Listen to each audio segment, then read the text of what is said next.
Here at Fishers High School, teachers and administrators strive to create a healthy learning environment for all students.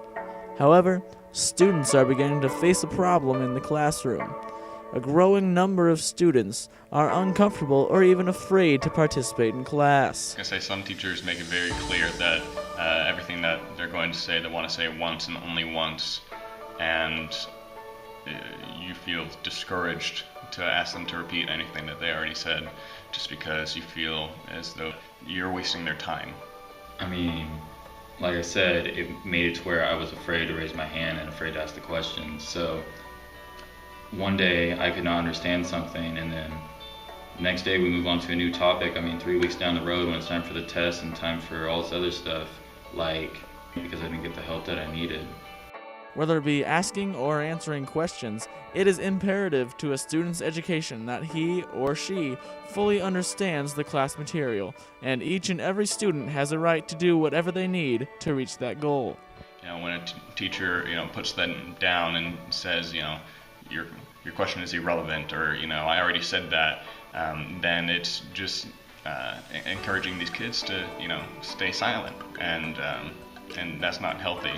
I think students are worried about being right and having to look wrong in front of their peers.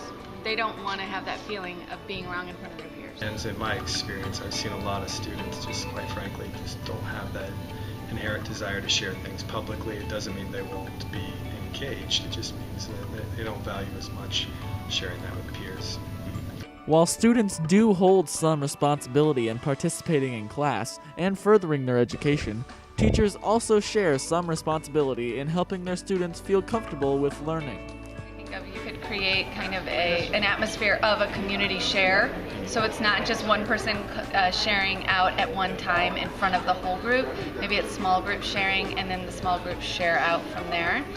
There is a balance. My balance is I truly want to know, does that student need help, or are they looking for me to do their work? And it's oftentimes the student really does want to kind of simplify the critical thinking process.